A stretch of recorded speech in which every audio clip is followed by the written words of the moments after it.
Boat బోల్తా పడి గల్లంతైన కుటుంబ సభ్యులు కూడా ఈరోజు ఇక్కడికి వచ్చారు. కారేచిన నిన్న చూసుకుంటే బోటు యజమాని ఆసుపత్రి నుంచి డిశ్చార్జ్ అయ్యారు. అయితే ఇంటికి వచ్చిన తర్వాత తిరిగి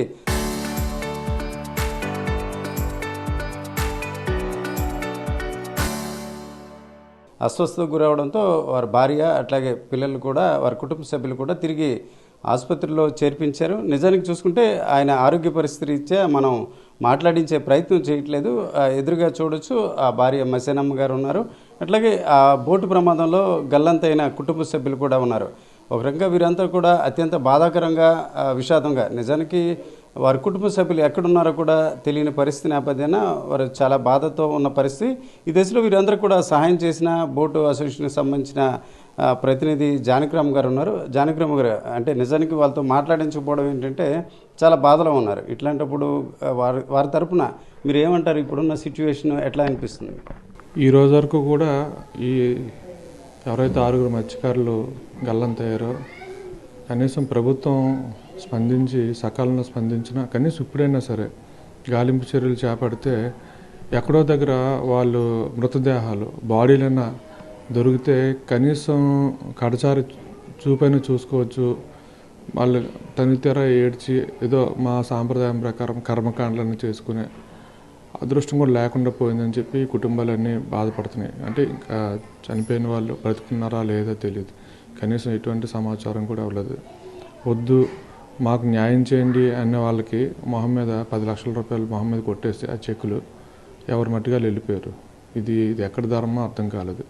వాళ్ళు ఎవరు కూడా మిమ్మల్ని డబ్బులు ఇమ్మని ఏ బాధిత కుటుంబాన్ని అడిగింది ఈ రాష్ట్ర ప్రభుత్వాన్ని. మా వాళ్ళు ఎక్కడున్నారో మా వాళ్ళు ఆచూకీ తెలియజేయండి అని అడిగింది. లేదంటే కనుక వాళ్ళ మృతదేహాలను అప్పచెప్పమంది. మీరు ఇచ్చేది ఎలాగా రాష్ట్ర ప్రభుత్వం గవర్నమెంట్ ఆఫ్ ఇండియా జీవో ఉంది. ముందు ఒక 5 లక్షలు ఇచ్చిన తర్వాత ఒక 5 లక్షలు ప్రతి ఎవరు ఏ మత్స్యకారుడు చనిపోయినా రాష్ట్రంలో కావచ్చు దేశంలో కావచ్చు ఈ 10 లక్షలు అనేది ఎప్పుడైనా ఇస్తారు.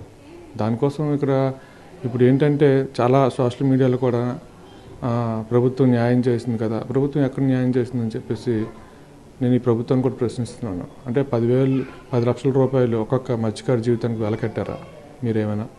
ఈరోజు చూస్తే విశాఖపట్నం ఫిషింగ్ హార్బర్లు కావచ్చు, అన్ని ఫిషింగ్ హార్బర్లు కూడా ఒకప్పుడు సముద్రంలో వేటకు వెళ్ళిన వాళ్ళే తర్వాత ఆ మత్స్యకారులే డ్రైవర్లుగా మారి తర్వాత ఓనర్లుగా మారి ఈరోజు కోటేశ్వరులుగా మారిన పరిస్థితులు కూడా ఉన్నాయి. అటువంటి పరిస్థితుల్లోని ఎలాగా మత్స్యకారులు 10 లక్షలకి జీవితానికి వెలకడతారు? నిజంగా వాళ్ళు కానీ బ్రతుకుంటే, ఎందుకంటే అందరూ 20-22 సంవత్సరాలు వయసున్న వాళ్ళే యంగ్స్టర్స్ ఈరోజు ప్రభుత్వం చేసిన పొరపాటు వల్ల చనిపోయారు. వాళ్ళు నిజంగా బ్రతుకుంటే వాళ్ళ భార్యని పిల్లల్ని వాళ్ళు పోషించుకుంటారు కదా, కనీసం హుందాగా బ్రతికే పరిస్థితి ఉంటుంది కదా. మీరు వెలగట్టేసి వాళ్ళ జీవితాలు మీ జీవితాలు ఇంతే, మీ ప్రభుత్వం చేసేది ఇంతే అని చెప్పి మీ ప్రభుత్వాన్ని 10 లక్షలు ఇమ్మని అడగలేదే. ఇక్కడ కావాల్సిన న్యాయం. కనీసం వాళ్ళని ఎందుకు గాలింపు చర్యలు చేపట్టలేకపోయారు? ఆ వీడియో అడిగితే ఒక వీడియో పంపించారు. మినిట్ రిపోర్ట్ ఏమంటే అదే దానికి స్పందించలేదు. ఆ 3 మ్యాన్ కమిటీ రిపోర్ట్ కూడా పూర్తిగా అబద్ధాల పుట్టలాగా ఒక 3 మ్యాన్ కమిటీ తయారు చేశారు. అంటే ప్రభుత్వం అధికారులకు ఉన్నటువంటి పెద్దలే ఆ నాయకులు చెప్పారని చెప్పేసి మీరు ఇలాగా అసత్యాలతోని అబద్ధాలతోని రిపోర్ట్ తయారు చేయడం అంటే మత్స్యకారుల జీవితాలని మీరు ఎంత నాశనం చేసేద్దాం అనుకుంటారు? మీరు మత్స్యకారులు ఇప్పుడు మెరైన్ పోలీస్ ఉందంటే పోలీస్ డిపార్ట్మెంట్కి ఉన్నటువంటి డిఐజీ గారే దాంట్లో మెంబర్గా ఉన్నారు, సభ్యులుగా ఉన్నారు. అలాంటి పెద్దవాళ్ళే ఇలాగ తప్పుడు రిపోర్ట్లు తప్పుడు నివేదికలు ప్రభుత్వానికి ఇవ్వడం వల్ల ఏ రకమైన మెసేజ్ మత్స్యకారులకి భరోసాగా ప్రభుత్వం ఉందని ఏ విధంగా అనుకోవాలి? నేనే స్వయంగా ప్రమాద ఘటనకు సంబంధించి జిల్లా కలెక్టర్ గారు మెసేజ్ పంపించాను. స్వయంగా FDOతో విశాఖపట్నం ఫిషింగ్ హార్బర్లో ఫిషరీస్ డైరెక్టర్ డెవలప్మెంట్ ఆఫీసర్ ఉన్నారు, ఆమెతో మాట్లాడిన తర్వాత మెసేజ్లు పంపించాను. మొత్తం డీటెయిల్స్ అన్ని ఇచ్చాను. అదేవిధంగా మెరైన్ పోలీసులకి సిస్టమ్ ఎవరైతే మెరైన్ పోలీస్ స్టేషన్ ఉందో ఆ CA గారు కూడా నేనే పంపించాను. మరి ఇదంతా అథెంటికేటెడే కదా. ఇవన్నీ కూడా మీరు ఎందుకు 3 మ్యాన్ కమిటీ ఫ్యాక్ట్ ఫైండింగ్ కమిటీలో మీరు ఎందుకు ఇన్బిల్డ్ చేయలేదు? ఇలాగ మెసేజ్ వచ్చిందని చెప్పేసి అంత బ్లండ్గా మీరు ఏ విధంగా రిపోర్ట్ తయారు చేస్తారు? అంటే దీన్ని పూర్తిగా బ్లఫ్ చేస్తున్నట్లే. మత్స్యకారుల జీవితాలను ఇంత అన్యాయంగా మీరు ఈ కేసుని ఇంటెన్షనల్గా క్లోజ్ చేయడానికి చేసిన ప్రయత్నంలాగే ఉంది తప్ప ఈ మత్స్యకారు ఎక్కడ న్యాయం జరిగింది?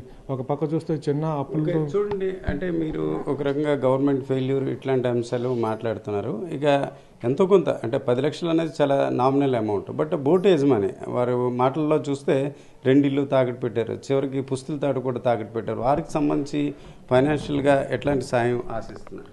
ఇప్పుడు ఇప్పుడు ఏంటంటే ఎంత కుట్ర కోణంలో అంటే వీళ్ళందరూ ఒక కుటుంబ సభ్యులు కాబట్టి చిన్న కనీసం హాస్పిటల్లో ఉండగలిగారు. లేదంటే కనుక వీళ్ళు ఈ కుట్రలు చేసి చిన్నాను కూడా చిన్న వల్లే చచ్చిపోయారు అనే ఒక సీన్ ఒకటి క్రియేట్ చేసి ఎఫ్ఐఆర్లో కూడా దాన్ని ప్రిపేర్ చేసేసి చిన్నాను కూడా అరెస్ట్ చేయించేసి ప్రయత్నాలు కూడా చేశారండి. అంత దారుణం అండి ఇది. వీళ్ళందరూ ఒక కుటుంబ సభ్యులు కాబట్టి ఒక మాట ఉన్నారు కాబట్టి పోనీ నువ్వైనా మా కుటుంబంలో బ్రతికావని చెప్పేసి వీళ్ళందరూ ఈరోజు చూడడానికి వచ్చారు. ఈరోజు చిన్న పూర్తిగా ఆర్థికంగా కుదేలు అయిపోయాడు. అంటే ఉన్న బ్రతికున్న ఒకరిని కూడా ఈరోజు మానసికంగా గురిచేసి చంపేద్దామని ప్రయత్నం చేసింది ఈ ప్రభుత్వం. నేను ఏదో ప్రభుత్వం నిందించడం కాదు, జరిగిన వాస్తవం ఇది. ఇప్పుడు చూస్తే ఇతను అప్పుల బాధలు ఉన్నారు, అందరికీ అన్నీ సెటిల్ చేస్తామని చెప్పినటువంటి ప్రభుత్వము ఇప్పుడు కొత్త బోర్డు కట్టించేస్తామని చెప్తుంది. ఎప్పుడు కొత్త బోర్డు కట్టిస్తారు చిన్నాకి మీరు? అంటే ఈ రోజుకైనా ఈ 2 సంవత్సరాల్లో దాదాపుగా చంద్రబాబు నాయుడు గారు ప్రభుత్వం, కూటమి ప్రభుత్వం వచ్చిన తర్వాత 20 బోట్ల వరకు ప్రమాదాలకు గురయ్యి పూర్తిగా ఇలాగే మునిగిపోయిన పరిస్థితులు ఉన్నాయి. ఒక్క బోటుకైనా సరే నష్టపరిహారం ఈ ప్రభుత్వం ఇచ్చిందా? ఈరోజు చెప్పింది నమ్మడానికి ఈరోజు ఈ హీట్లో ఏదైతే జస్టిఫికేషన్ జరుగుతుందో అది మాత్రం వాస్తవం. మిగతావన్నీ కూడా బోటకు మాటలే.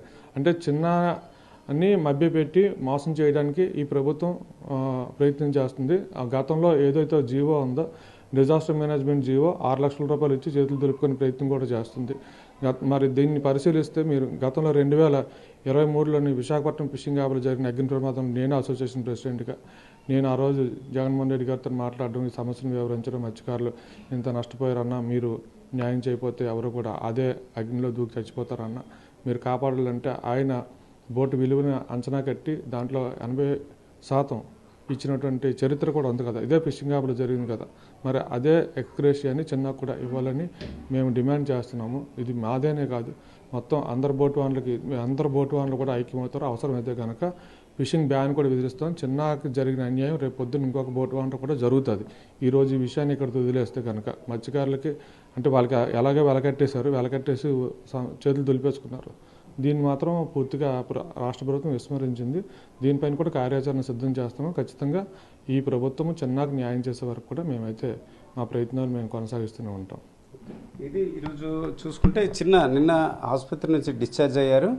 మళ్ళీ అతని మానసిక పరిస్థితి కావచ్చు, లేక ఆరోగ్యంగా శారీరకంగా ఇబ్బంది అవడంతో తిరిగి వారి కుటుంబ సభ్యులు ఆసుపత్రిలో చేర్చారు. అయితే మనం ఈ విజువల్స్లో చూడవచ్చు, ఎవరైతే చాలా పుట్టిడి దుఃఖంతో ఉన్నారో వారందరూ కూడా వారి కుటుంబ సభ్యులు ఎవరైతే ఉన్నారో వారందరూ కూడా సముద్రంలో గల్లంతైన 6 వ్యక్తుల కుటుంబ సభ్యులు అయినప్పుడు కూడా తమ పెద్ద ఇద్దుకు అలాగే దగ్గర బంధువు ఆయన చిన్నను చూడడానికి వచ్చారు.